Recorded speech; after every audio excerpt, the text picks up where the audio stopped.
Бьется в тесной печурке огонь, на поленьях смола, как слеза, и поет мне в землянке гармонь про улыбку твою и глаза.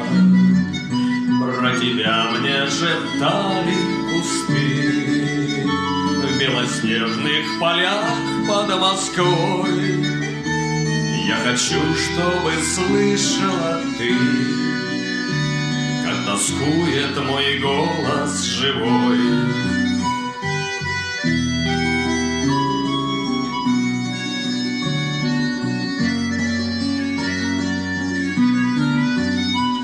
Ты сейчас далеко, далеко, между нами снега и снега.